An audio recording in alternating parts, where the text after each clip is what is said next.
Captain Ashok Kharat नावाचा भोंदू बाबा, ज्याचा भंडाफोड कालपासून सातत्यानं मीडियावर केला गेलेला आहे आणि ज्याच्या अश्लील व्हिडिओ क्लिप्समुळं 58 व्हिडिओ क्लिप्स ज्या पेन ड्राईव्ह मध्ये पोलिसांनी छापेमारीत हस्तगत केल्या, त्याच्यामुळे महाराष्ट्राचं वातावरण ढवळून निघालेलं आहे. आणि हा कॅप्टन खरात हा काही साधा सुद्धा भामटा नाही, तर हा भामटा अघोरी कृत्य करत होता. महिलांना नशेचे अंमली पदार्थ देऊन त्यांच्यावर अत्याचार करत असल्याची फिर्याद आणि तक्रार दिल्या गेली. त्यावर हे सगळं त्याला पकडलं गेलं, पोलिसांना यश आलं. पण या बाबाचा भक्त संप्रदाय राजकीय बॉलिवूड पर्यंत मोठा आहे असं कळतंय.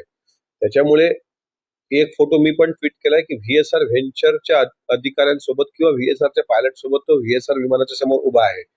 आणि काही दिवसांपूर्वी सहयोग सोसायटी बारामती आणि देवगिरी बंगल्याच्या समोर जादूटोण्यासारखा एक अघोरी प्रकार करण्याचा काही प्रयत्न केला.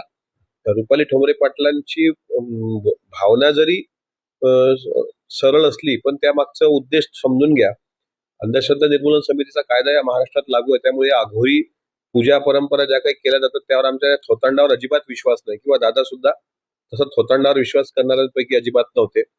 पण हा जो काही प्रयोग झाला, हा या कॅप्टन अशोक खराताच्या सांगण्यावरून झाला का?